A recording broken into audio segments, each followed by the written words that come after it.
excited to see all of you here. So I wanted, just because there was a whole thing with the projector not being seen, the image, when the lights were on. Everyone has a bounce back story, right? Bounce Back to Better Days is the title. And I have learned through conversation and observation that everyone has one. So this is going to be mine, and definitely going from the top of the modeling international high fashion world, as one of my Vogue covers there, to my, life interruption, having a stroke. I didn't put my hospital bed picture there because vanity. So I thought I would just, show you the PSA that I shot when I recovered. Why not? But that was definitely Act One, the celebrated and shooting to the top of the entertainment industry in a way that, as my mother used to say, people would give their eye teeth for, and it just kind of fell on to me. Very grateful, but then the life interruption, the stroke, and then here I am right now. I'm an author. You all will get a copy of my book. Please take it. That's for you. They're at the door. And being here with you now, I'm still growing. I'm still in the midst. I'm still learning. And to help, this is going to be my story, but it's ultimately, of course, about you and how you meet challenges, and how you rise to the occasion of when life gets interrupted. How do you bounce back? I was plucked from obscurity. Very often happens to young people in the entertainment industry, for sure, in many arms of the entertainment industry, and it happened to me, and shot to the top of this high fashion, glamorous, crazy modeling world with these just incredible stories and incredible opportunities that I never would have imagined in a million years that would have happened. I mean, I was 12 years old with Duran Duran on my, the teeny magazines that I plastered all over my walls, with a body brace for scoliosis and the braces on the teeth for the chin and the teeth and whatever. And a crazy scout saw me, at 13 and said, you have to be a model. And that was it. When my parents took me in and we went, it was Elite at that time, was the biggest with Ford agency in the world. If a young person, a boy or a girl, but generally a girl, has the right look and they hit it and they're photogenic and they love to perform, and that's all I wanted to do as a kid, that's kind of the magic, not taking any credit away from the skill to perform and what you have to do, but I hit it the right time, right? It's about if your look is in, right, and you fit the clothes and all of that. And I had these stories, these crazy stories of just being across the world doing high fashion jobs with Karl Lagerfeld, Yves Saint Laurent, Oscar de la Renta, Calvin Klein, Donna Karan, on and on and on and on and on.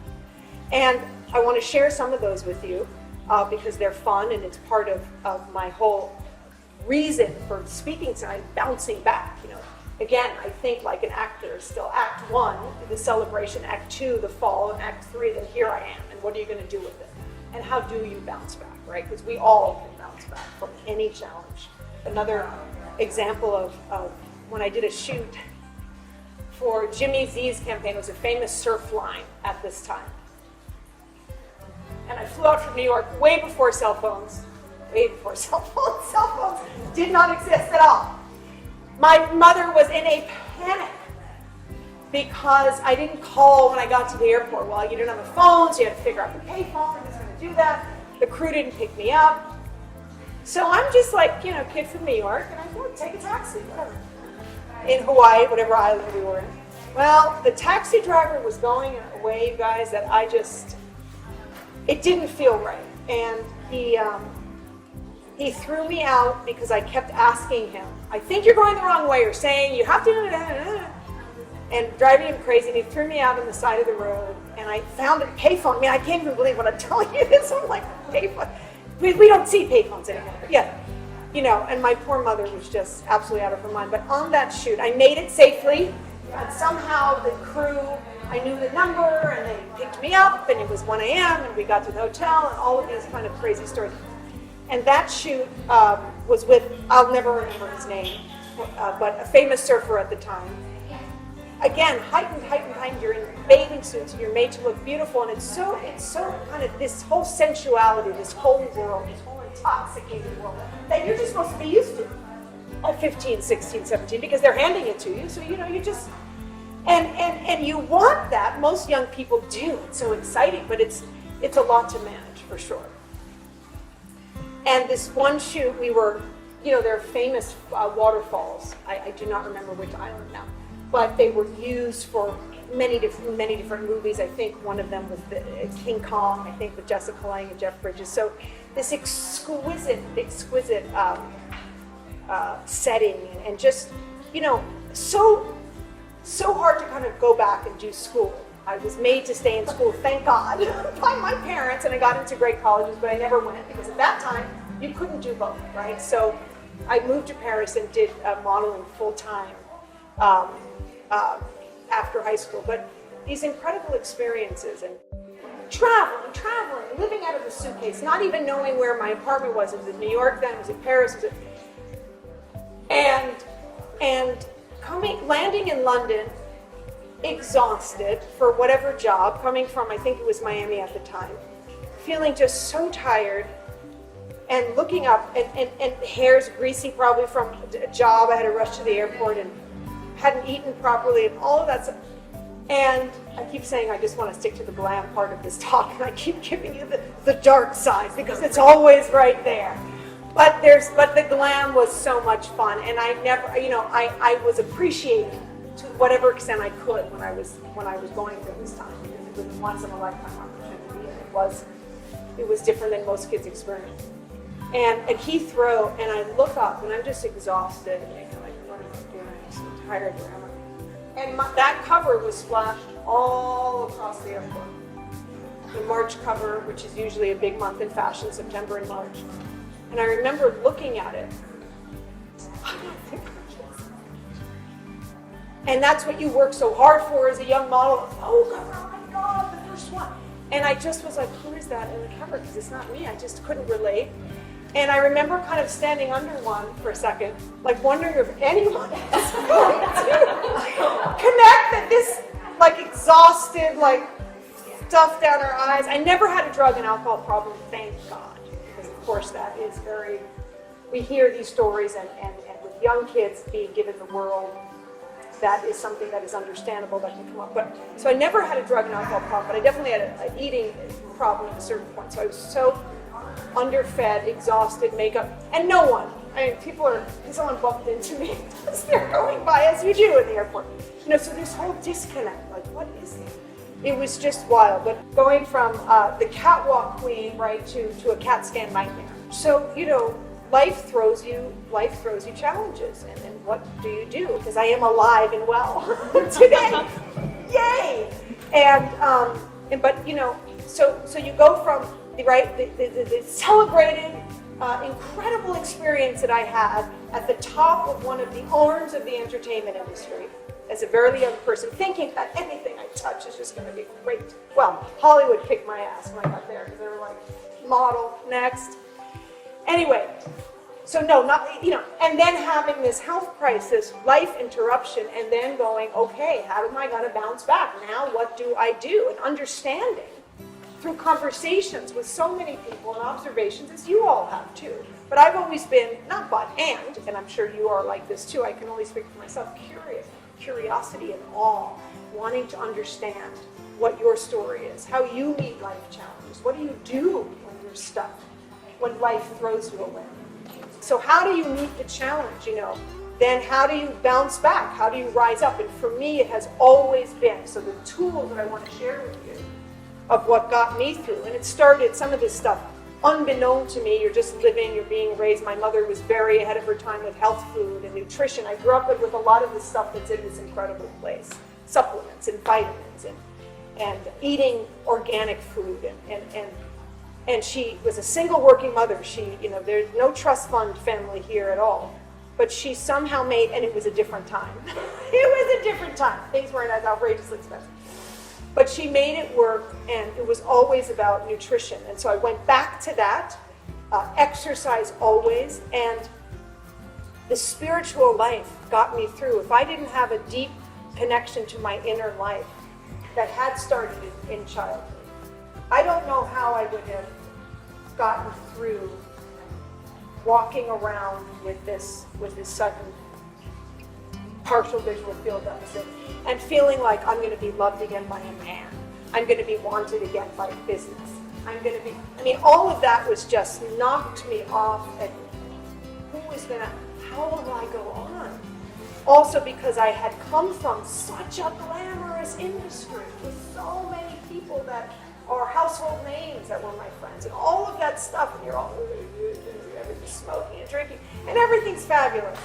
And I keep wanting to stick on the glam of it, but there's a whole other side to that, as we know.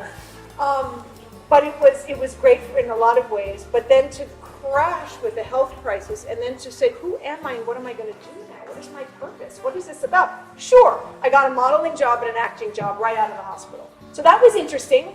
God was saying, you still can do this. I could do it, but something really shifted. It was like, there is something else. I had always loved, curiosity, great curiosity about people, and wanting to know what you do to get through. What makes you tick? How do you handle the difficulties? And it was like, wow, okay. After time, wanting to help people meet the challenges of their life. How can I guide you to get from where you are to where you want to be? Right? By helping connect you to your inner life. So the tools that I really started to focus on that helped me come back and not, retreat, because after a health crisis like that kicks you in the butt, you don't, it's not just getting up, it's getting out. You can get up, but are you going to get up and live a half life because you feel sorry for yourself and because you can't do this and because you're light sensitive now or are you going to get up and get out and get on with life? And everyone has that. This is what life throws us all the time. In one way, you don't have to have suffered a stroke. And I wish that on none of you, obviously, and no one, to have gotten this. But boy, did I really get it then. And the tools then for getting up and getting out into life is first, as all the great spiritual masters of the ages will always talk about, inner life, going within. That's also why we hibernate, I think, in the winter. We have to recharge in order to get out in spring again. So I think it's part of the human condition. So inner life is everything, is the first tool, which are the 3 stages of what I feel that one must focus on in order to, when life throws you certain punches and you have to get back into, not so much your lane, but get back, putting one foot in front of the other. Just keep on keeping on. Got to go inside first, the inner life. Boy, did I really get that in the hospital for a week in the hospital. My mother was sleeping on the floor the first night, and I just told her to please go home because that was painful for her. And just to go within and converse with my sense of whatever the divine is. Again, it does not have to be spiritual if that doesn't work for you. But whatever it is that your intuition, and to just recharge and regroup and slowly, I can't see the road yet again, and I'm sobbing, but I have to know that it's out there. I'm alive. I didn't die. My sight came back. Thank you. So that's good. Even if you just concentrate on one thing, to start to pivot and switch the perception. And then the next thing that I think is so vital, inner life into action. Taking action is a great access to healing. It helps you heal, right? Instead of just staying stuck and staying stagnant and feeling horrible, which you certainly can do in a hospital, feel horrible for yourself. Take an action, even if the action was just to move my eyeballs around. That's all I could do as I was crying. It's just taking action, then you can do more, then you can do more, then you can do more. So action as access to healing is huge. Inner life, action into, and community. And the all-important community. Thank God my parents, they long ago were divorced, but they were so there for me in New York City. I was single at the time. And I don't know what I would have done without their support and their help in healing. Also, my friends around me, the network, when I started to actually be able to speak more about this and not be so terrified of what everyone is going to think. Oh my God, they're not going to think, so most of us in life is so complex now, for so many reasons, are thinking about ourselves in an understandable way. We're not going around obsessing about someone else all the time. So it's like, wow, honey, wow, just not to be worrying about how I come off, but to really be, who am I today? This happened for a reason, I believe. What am I learning from it? What am I gleaning from it? And how can I help people bounce back and take control of whatever's going on? Because it's up to you. It's not up to anyone else. And that's beautiful. That's so beautiful when I got that. It's so freeing. It's such a surrender. Instead of fighting, why didn't he do this and she do that and they, and how did I not get that job and why am I not getting that? And that client doesn't understand. Surrender and release. I'm alive. Anything is possible. And how does that work? To go inside. That's what I was able to do, to go inside in the hospital, go within myself, and just connect to past successes, times where I was shining from the inside. I don't just mean the Vogue covers, as great as that is, but I mean, I got I did a dance performance when I was a kid, and that was celebrated. That meant everything to me, A teacher giving me an extra whatever when the paper was excellent and all of that. Girding myself from the inside, right, so that you can stand up again and get up and get out. You're choosing the life that you want, always. I want to choose bliss. I want to choose happiness. I want to choose love. I know too well choosing everything else and being in the darkness. And then this is how you feel. And it's just, that is, I don't know how that gets me anywhere and anyone anywhere. So in the darkest hour, I have to be able to pivot. And what does that, how do I do that? And what I found is the best way is to have those 3 A's: awareness, acceptance, and action. Again, action.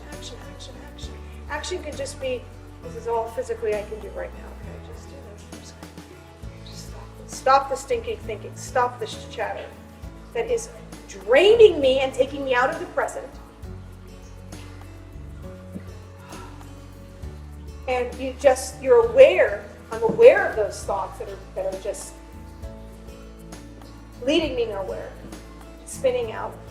Can I accept that I'm doing that? Can I accept that it's me and no one else right now? But I want to blame him and her. Okay, it's me. And then action, the all-important action. Action, what am I doing? Maybe an action is just a phone call that I was supposed to do a week ago. Now I'm doing it. Oh, okay. It feels like you feel lighter immediately. You're more present, and then you could take the next action, and you can take the next action. The whole thing about shame, also the community. The important thing with community is now, especially with the loneliness that so many people are going through the last few years, that, to help you get up and to get out, you have to be connected to people, because that can make you pivot and shift the perception. That idea, there must be another way, really got me out of fear thoughts and into faith, which helped me again get into action. And when I get into right action, then things start to be easier and you start to meet your goals. Writing a book, I was asked to write it with the target audience being the would-be model and their parents, and how to avoid the potential pitfalls of the modeling industry. That's the target audience of that. But dads of teenagers bought the book and would tell me afterwards, it's great. And the dad was like, there are great things in this. There are great reminders for people of all ages, no matter what career path, gender, whether you're going to be a model or not, obviously. So enjoy the book, pass it on, certainly young people. I mean, that's an obvious, because it was written for the teen and their parent. That felt so good to start to give back and to find my legs and who I am. So the whole idea feels so good. I went through a rigorous course with ICF, International Coaching Federation. They consider themselves the global standard in coaching. God bless them. But one of their schools, and it feels so great to have gone through that. COVID brought me to realizing that I really wanted to be a coach and focus on that vocationally. with my emphasis on the spiritual. And, I've been working a long time on this craft of learning how to be a coach with people, helping them to get from where they are to where they want to be, right, by focusing on helping guide them to their intuitive nature, where all the answers are. Also, helping people coaching them through trauma, the spiritual awakening, discomfort. Whew, boy, do I know that. Because I'm just so thrilled to be just, using what the part of me that loves to do this right now and help people meet the challenges, because there is always a way. That is what's so exciting. There is always a way, no matter how dark it gets. Oh my God, there really is always a way. So that's what I have to offer you, and I can walk you through this journey to get up and to get out.